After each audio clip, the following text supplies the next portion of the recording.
Olá, meu nome é Luísa Raquel Souza e Silva, eu sou membro do coletivo Quariterê, sou também mestre em educação e graduada em comunicação social pela UFMT.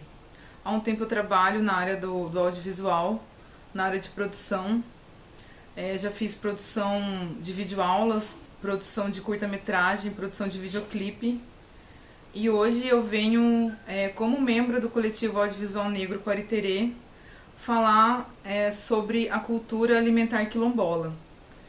A nossa proposta no edital da CECEL foi falar da cultura alimentar quilombola como uma estratégia de sobrevivência em tempos de crise sanitária. Então, nesse sentido, as membros do coletivo Quariterê vão dialogar sobre algumas questões relacionadas à cultura alimentar, utilizando duas obras para embasar esse diálogo. A primeira delas é o documentário A Grande Ceia Quilombola, dirigida por Rodrigo Sena e Anistela. E a segunda obra é a obra literária da nossa Jaqueline Silva. Ela é socióloga, antropóloga, pesquisadora sobre os quilombos mato-grossenses e também membro do coletivo audiovisual negro Quariterê. Oi, eu sou Jaqueline Silva, produtora cultural, bacharel em ciências sociais, especialista em políticas culturais de base comunitária e também pós-graduada em educação, patrimônio cultural e artístico. Sou militante, ativista do Movimento de Mulheres Negras, membra do IMUNE, Instituto de Mulheres Negras de Mato Grosso, também membra do coletivo audiovisual Quariterê e de diversos outros grupos e coletivos que atuam pela defesa das mulheres negras, das mulheres quilombolas e dos povos tradicionais.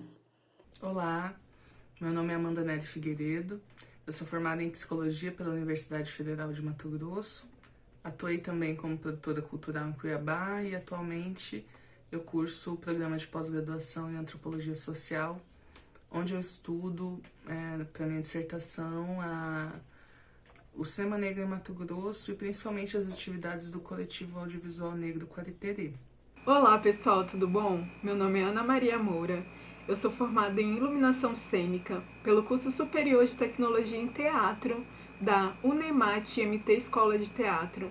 No momento eu curso Comunicação Social com habilitação em Radialismo na Universidade Federal de Mato Grosso.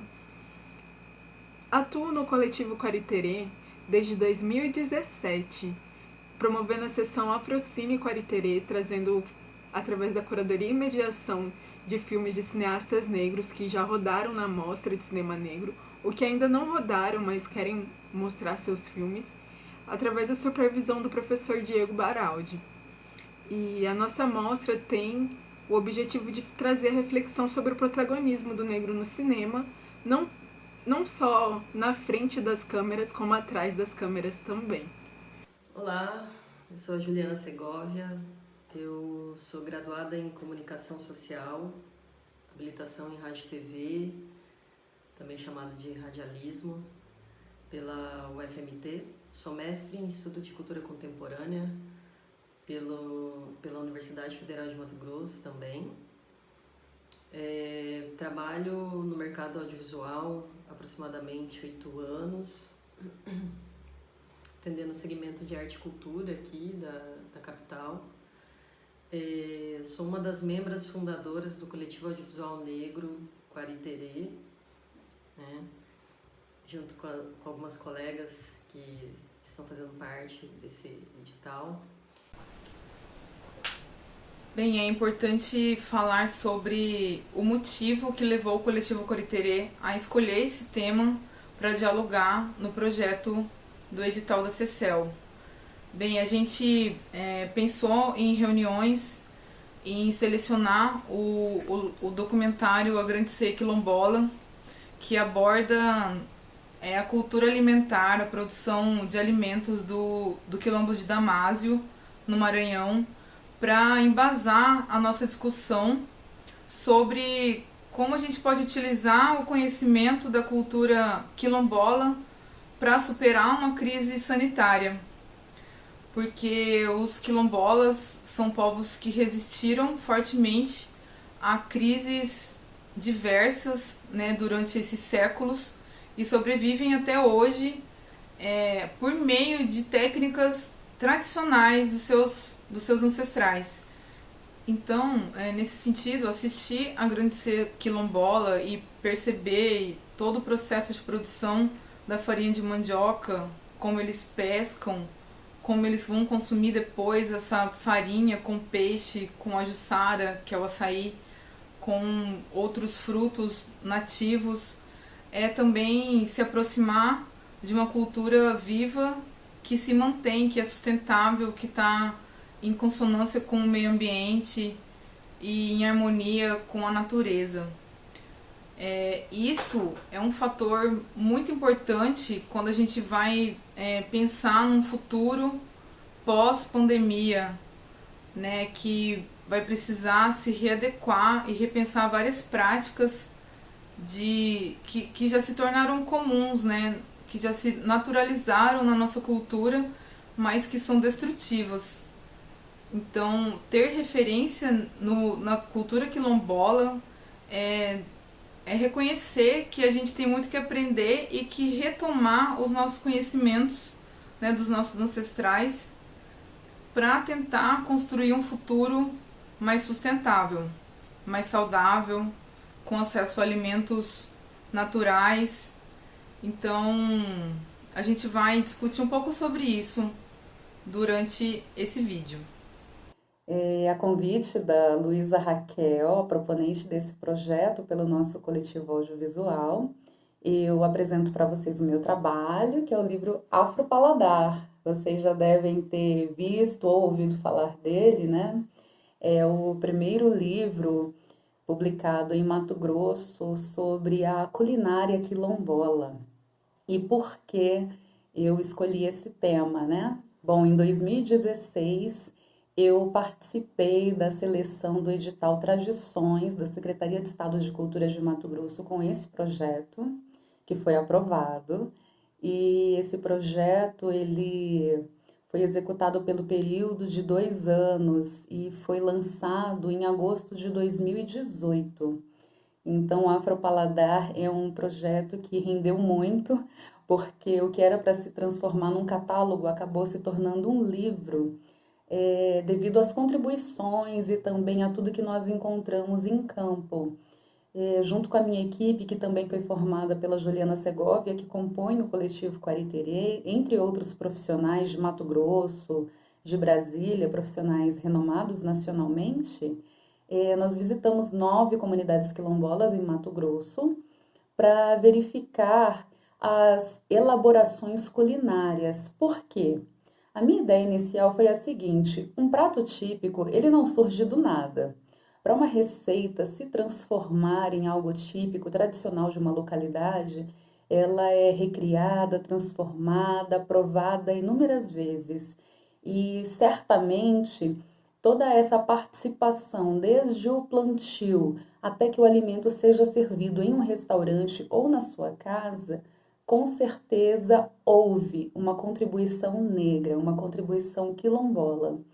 Porque nós sabemos, né, que historicamente, pela formação do Brasil, as populações quilombolas, formadas por remanescentes do processo de escravização, né, de povos africanos que foram trazidos à força para o Brasil e que lutaram bravamente, resistiram, revoltaram-se, se rebelaram e se aglutinaram, foram compor essas comunidades, essas sociedades nas quais eles mantiveram ou tentaram a duras penas, a todo custo, manter boa parte das suas tradições.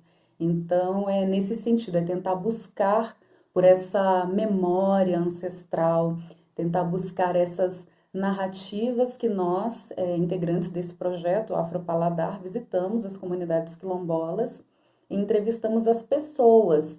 Então, esse projeto, o meu projeto, ele não fala sobre as receitas, ele fala sobre a relação das pessoas com o alimento, O que é mais importante é quem produz o alimento, é quem está nutrindo a cultura, né? A elaboração culinária, especialmente a participação da mulher negra, a participação feminina como detentora de uma liderança, de um protagonismo e que transmite e difunde a cultura negra para todas as gerações, dos mais velhos aos mais novos. É nas cozinhas que as pessoas se reúnem para preparar os alimentos, onde ocorrem trocas, não só de afetos, mas de informações sobre tudo o que acontece no interior daquela comunidade. É onde também se preparam alimentos que vão alimentar a espiritualidade e a fé. No contexto de Mato Grosso, nós temos um grande número de comunidades onde prevalece o afrocatolicismo, onde existem os santos padroeiros, né, das comunidades, mas especialmente em Mato Grosso se destaca as celebrações dedicadas ao São Benedito, que é o santo padroeiro dos povos escravizados, dos povos pretos, né, das pessoas negras. Então é a São Benedito que se rendem os louvores em torno do alimento, agradecimento pela fartura, pela abundância e por tudo que se pode aproveitar e compartilhar com o próximo, porque também há essa generosidade na partilha do alimento com os outros. É o que nós podemos ver também no documentário que foi gravado no estado do Maranhão e que tem muitas similaridades. É claro, cada comunidade quilombola tem a sua peculiaridade, justamente pela região geográfica, né? O nosso país é muito vasto, é enorme, culturalmente, geograficamente, mas nós podemos ver muita similaridade. Nós vemos a produção da farinha de mandioca, vemos a produção alimentar, as mulheres como protagonistas cozinhando, agregando as pessoas da comunidade, mostrando as suas roças, as hortas nos quintais, que é exatamente a mesma coisa que nós encontramos quando percorremos Mato Grosso, visitando 9 comunidades quilombolas para o Afropaladar. Então, espero que vocês gostem muito desse trabalho. Para quem ainda não conhece, pode buscar o Facebook do Afropaladar ou o Instagram e divirtam-se, apreciem a nossa cultura, a identidade negra, que é um legado formador, é um patrimônio cultural imaterial, tanto de Mato Grosso como para o Brasil. É um patrimônio mundial que precisa ser valorizado, reconhecido e respeitado. Nós precisamos dar visibilidade a essas contribuições negras que nos torna exatamente quem nós somos. Eu queria começar essa conversa de hoje falando um pouco, apresentando um pouco a história do Coletivo Audiovisual Negro Quariterê, falando um pouco de como começou, de por que a gente tem esse nome, e depois a gente pode falar um pouco mais sobre o Afropaladar e sobre o filme A Grande Cia Quilombola. Há mais ou menos 3 anos, teve uma situação bastante infeliz, que foi a primeira mostra de cinema negro de Mato Grosso, que foi uma organização desastrosa, que não levou em conta as pautas da comunidade negra e que teve como maioria absoluta de convidados brancos, organizadores brancos, e isso causou uma revolta dentro da comunidade de profissionais audiovisual, do audiovisual negro e da comunidade negra como um todo, porque a justificativa que se deu é que não haveriam profissionais do audiovisual em Mato Grosso que pudessem ser convidados ou pudessem organizar esse evento. É claro que isso não é verdade, e então isso acabou criando a necessidade de uma formação, de uma organização, um coletivo, e também já colocou a sua primeira pauta em mostra aí, que é a visibilidade, né? Dizer que nós existimos, trabalhamos, pensamos, criamos aqui em Mato Grosso. Então, depois de uma oficina de cinema negro com o professor Celso Prudente, que foi muito legal, eu não participei, mas eu já falei e convivo com muitas pessoas que participaram. Foi trabalhada um pouco essa ideia da formação de um coletivo, e um pouco tempo depois ele ganhou esse nome, de Quariterê, homenageando, é claro, o Quilombo de Quariterê, que existiu na região onde hoje é a Vila Bela da Santíssima Trindade, que foi um quilombo muito importante para a história do Estado, porque ele existiu durante muito tempo, resistiu a vários embates com a coroa portuguesa, né? Se não me engano, ele esteve em pé de 1730 até 1795, que é bastante tempo para um quilombo existir no Brasil.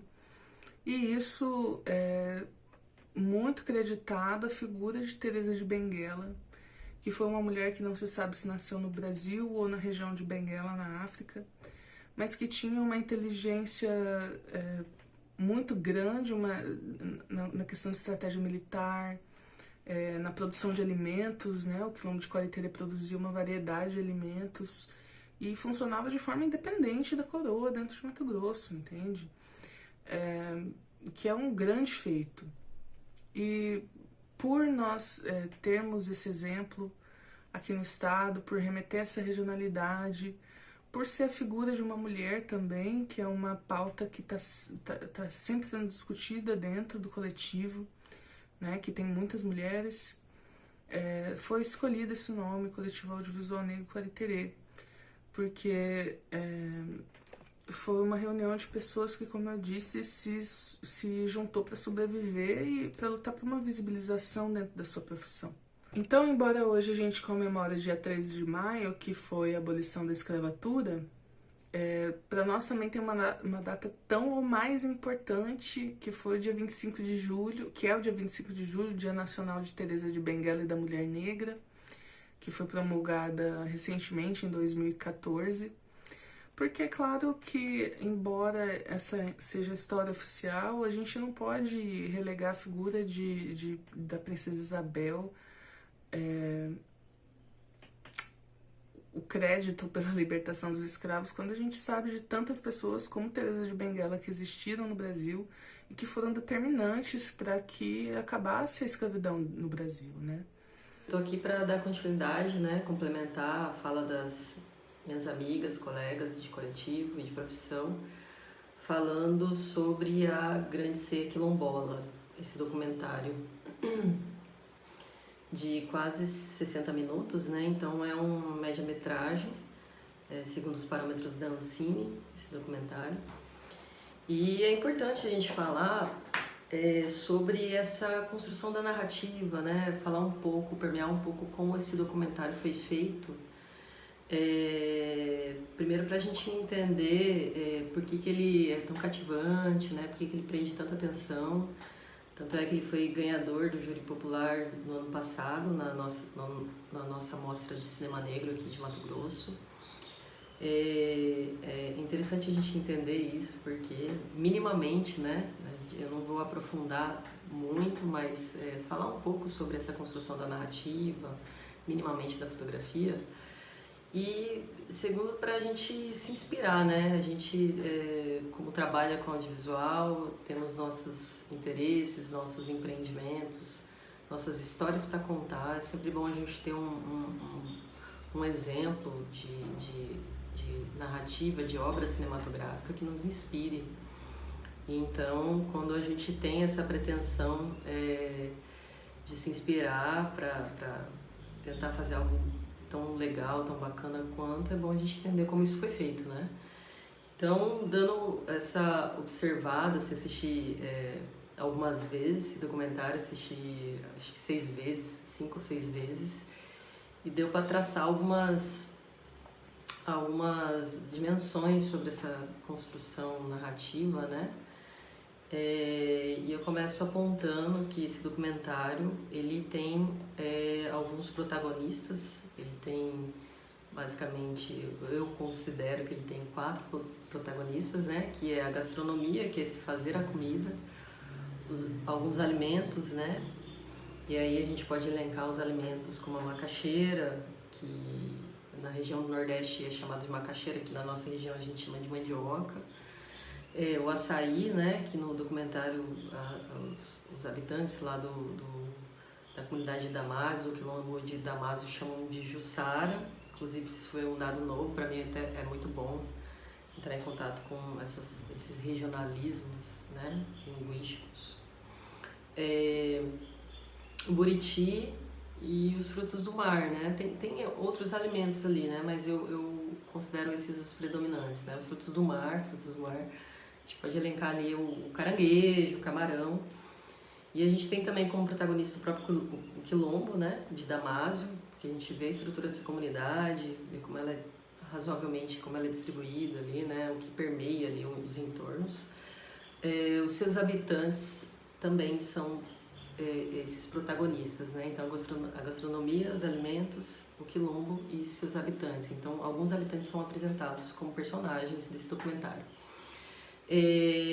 O documentário ele tem, eu classifiquei 11 blocos muito redondos, muito bem definidos para construir essa narrativa, que são, tem ali o primeiro bloco, as crianças reunidas, né, para buscar o buriti no início do filme, o fazimento da farinha de mandioca, que aparecem várias pessoas da comunidade reunidas para fazer essa farinha de mandioca, o processo de colheita, de feitura da polpa da juçara, do açaí, a refeição na escola, né, a relação direta de todos esses alimentos com a educação quilombola, né, e a importância disso, né, e ali traça-se minimamente um paralelo de discussão política, né, de falar de políticas públicas, porque a relação direta, né, entre essas crianças na escola e a necessidade do alimento, né. Tem um bloco dos anciões, né, que a Dona Maria ali aparece. Dona Maria! Tem gente aqui, ô! Sadia! Pode entrar, gente. E eu tô dizendo aqui de meu Deus, cadê esse espírito? Não vai chegar, não? Eu vou, deixa eu trocar essa roupa. Porque eu acho aqui, eu já toquei fogo no guarda-roupa e agora eu vou... Primeiro, um bom dia. Eu convido vocês para entrar na minha casa. Depois aparece um senhor, que me fugiu o nome, apresentando o seu terreno, falando um pouco do passado ali da comunidade, que depois vai ser conectado com um outro bloco do jovem que sai para caçar com seu cachorro, né?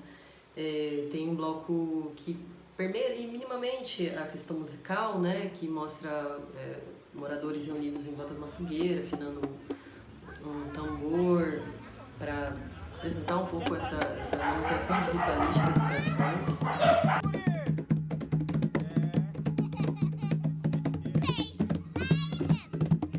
A gente vê um bloco dos pescadores, né? Apresenta alguns pescadores que vão falar que o pescado é uma forma de subsistência, né, para eles, não tanto assim de venda, de renda, principalmente de subsistência. O bloco dos alimentos modernos, né, os alimentos urbanizados, vamos chamar assim, que são dessas jovens moradoras do quilombo, mas que decidiram abrir um empreendimento como uma lanchonete, vender alimentos com salgados, cachorro-quente, refrigerante. Um bloco das reuniões das mulheres para a feitura do banquete, né, de várias mulheres explicando como se faz, né, contando a história de como era. E esse último bloco final, que é a grande ceia, né, que todo mundo vai se alimentar da comunidade desse banquete feito por essas mulheres. Então, esses blocos são muito bem definidos, eles têm esse fio, né, que corre por todos eles, que é a gastronomia, é a comida. Então, a gente vê essa narrativa construída de maneira com propriedade, porque muito provavelmente essas pessoas que desenvolveram esse documentário, elas conviveram ali nessa comunidade por muito tempo, talvez mais de um ano, né? E para você ter essa relação direta com as pessoas, de ser bem recebido, as pessoas terem essa destreza à frente da câmera, tem que ter um tempo de convivência e de intimidade para chegar a esse ponto. A gente vê dentro dessa narrativa também uma construção ficcional, né? O bloco inicial do filme são crianças que foram dirigidas, ali tem uma direção de fotografia, o filme inteiro tem, mas há uma direção de fotografia específica ali, uma construção ficcional, né?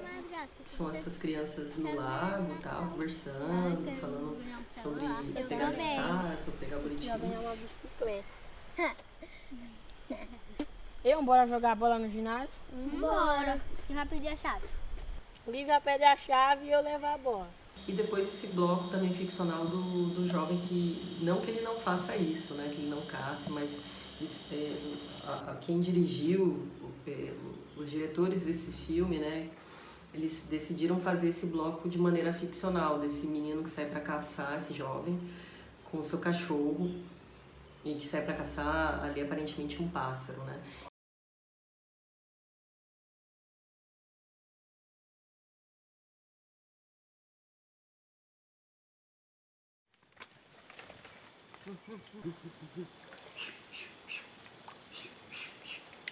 Já.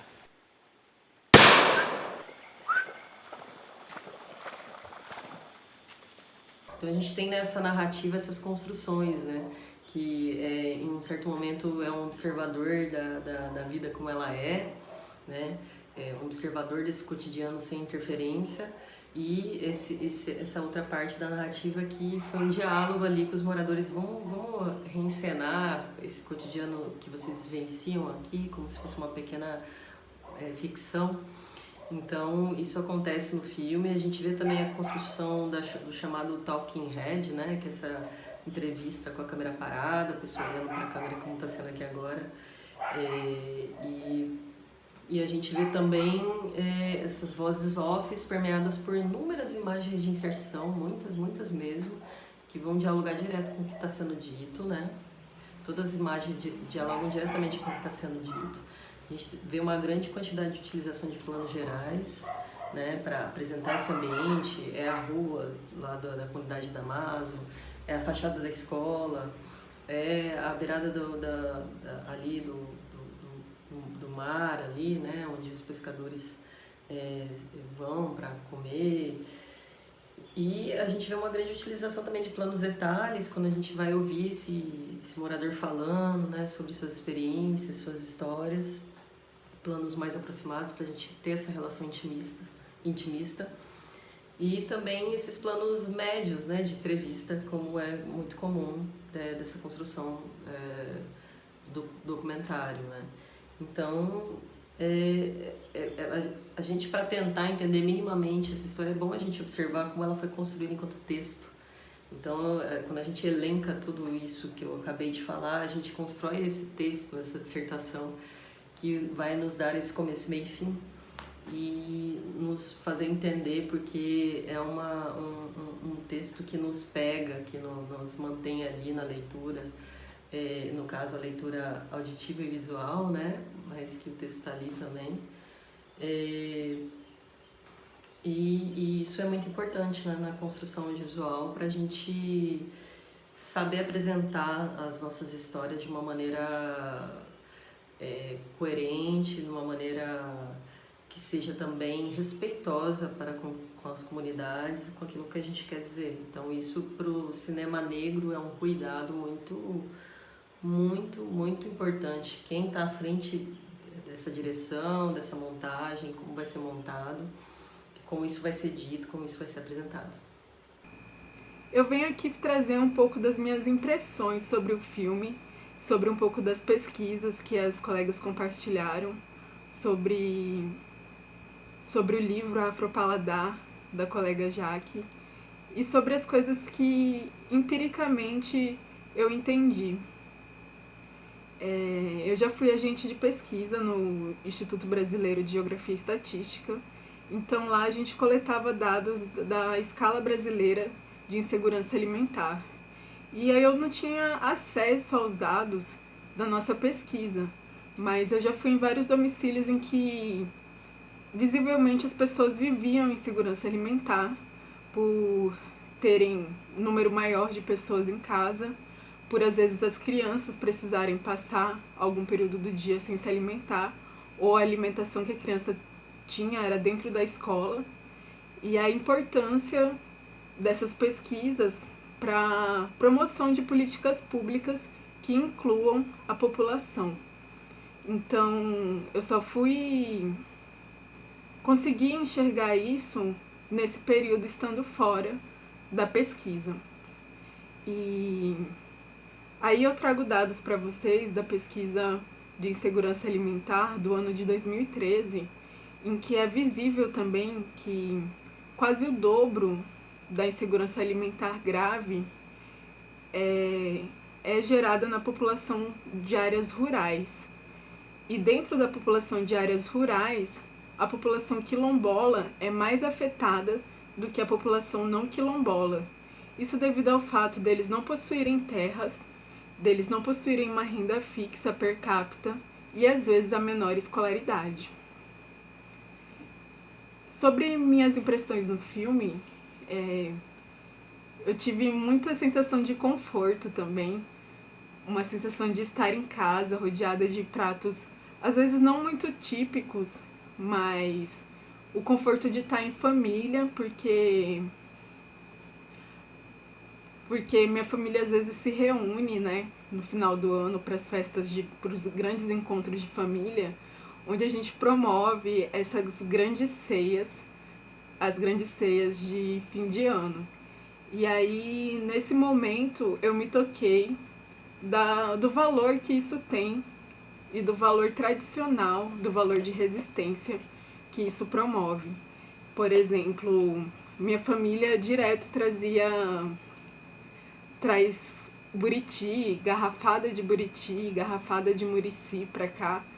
E eu nunca me perguntei quanto que valeria uma lata dessa no supermercado, se eu fosse comprar, né? Um vidro de mel, né? E aí, quando eu me propus a procurar o preço dessas coisas, são valores que são inestimáveis, assim, porque são coletados no mato, né? Às vezes até a saca de limão que o vô traz e as canas que ele colhe do próprio quintal são coisas que não têm um valor propriamente. E também a farinha, eles trazem bastante farinha e a farinha de puba. E isso é muito rico dentro da nossa cultura familiar. Toda vez que eles vêm pra cá, eles costumam trazer esses tipos de refeições, que minha mãe come muito buriti com a farinha. Mas ela come o doce, ela não come o salgado como no filme. E nos encontros familiares, eles preparam o pato. Na hora de comer. O pato tá pronto. Pato no molho pardo. Eu acho que o recado que o coletivo Coriterê quer passar com esse conteúdo que a gente produziu é que a estratégia de sobrevivência baseada na cultura e nos conhecimentos quilombolas ensina que a gente precisa ser coletivo, que a gente precisa viver em comunidade e valorizar as produções das famílias, né, da agricultura familiar, das comunidades quilombolas e de comunidades que realmente produzem os alimentos que a gente consome diariamente em suas terras. E esse apoio a essas famílias, né, a essas comunidades, significa que a gente está dando visibilidade a essa cultura e que a gente está lutando por uma soberania alimentar, né? Porque a gente tem o direito de comer e de consumir os alimentos com o máximo possível de qualidade, e a gente tem o direito de pensar de escolher como esses alimentos serão cultivados e dar força para essas famílias comprar, consumir delas, consumir de quem vende verdura na feira, de quem vende farinha, de quem produz e revende para mercados pequenos, né? Esses pequenos produtores precisam do nosso incentivo no sentido de consumir, né, de comprar. E também precisa de incentivo por parte do governo, né, por parte de políticas públicas para incentivar, dando orientação técnica, fornecendo auxílios que possam viabilizar, melhorar, otimizar a produção de alimentos para que não falte alimento nas mesas dos brasileiros, né? Porque a nossa alimentação depende da agricultura familiar, das comunidades quilombolas, das comunidades rurais que produzem esses alimentos e consumi-los com sabedoria, pensando no próximo, pensando no futuro sustentável. É uma prática quilombola, é uma prática de origem ancestral que vem a calhar nesse momento, né? Que é necessária nesse momento da nossa história, né? Preparam um leitão, já vi eles matando a própria vaca para reaproveitar todos os pedaços, como a Jaque citou mais cedo. E esse processo eu nunca dei tanto valor quanto eu consegui valorizar como estratégia de resistência assistindo os filmes. Então, para mim foi muito importante, para mim me tocou bastante, emocionou. E aí eu escrevi uma poesia para homenagear toda a minha família e esses encontros que a gente tem. E agora eu vou ler aqui para vocês. Eles moram em São Félix do Araguaia, mas eles vieram do Piauí. E aí os encontros de família chamam Encontro da Família Piauí. O nome da poesia se chama Made in Roça, que foi o nome que eu vi pregado no boné de uma das meninas do Encontro da Família. Domingo ensolarado, coração abalado, porque pra praia hoje eu não vou banhar. Vou voltar a ouvir rasqueado, a fritar ovo no asfalto. Pra velha rotina hoje eu vou ter que voltar. E com saudade eu vou ficar do piqui, do murici, do buriti colhido no mato, de correr e de andar descalço, de pescar peixe na beira do lago. E à noite, peixe fresco no jantar. Na capital minha rotina é correria, lavar roupa quase todo dia sem nem mesmo muito suar. Mas lá no rancho, igual caranguejo com lama até na tampa. É assim mesmo que as crianças gostam mesmo de ficar. Mas eu não tô falando de Mariana, Deus me livre barragem desabar. Tô falando da vida simples no lugar do ônibus lotado, na hora de ir embora. Tô falando de no quintal do vô chupar e colher cana, assoviar e chupar cana colhida na hora. Porque é lindo pensar nos problemas na beira do rio Xavantim e rir que de lá não dá nem pra resolver, porque a internet não dá, não funfa pra ter. E de noite, ao som do forró e do brega, na casa da avó e da tia, me acabar de tanto comer.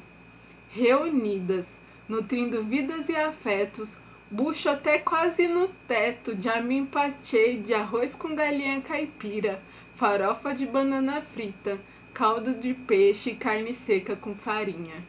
Tartaruga ou tracachá caçado, pato ensopado, leitão caipira assado e na sobremesa, biscoito que na boca até polvia.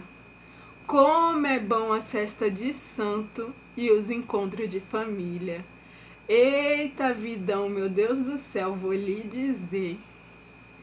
É isso que eu tenho para dizer, talvez eu seja melhor nas rimas do que no improviso. Mas é isso a minha contribuição para a nossa coletânea do Afroceia Paladar. E espero que vocês tenham gostado. Abraços. Calma, Rafael. Deixa arrumar primeiro. Esta mesa será abençoada, porque o Senhor vai derramar o seu amor. Esta mesa será abençoada, porque o Senhor vai derramar o seu amor. Derrama, Senhor, derrama, Senhor, derrama sobre ela o seu amor. Derrama, Senhor, derrama, Senhor, derrama sobre ela o seu amor.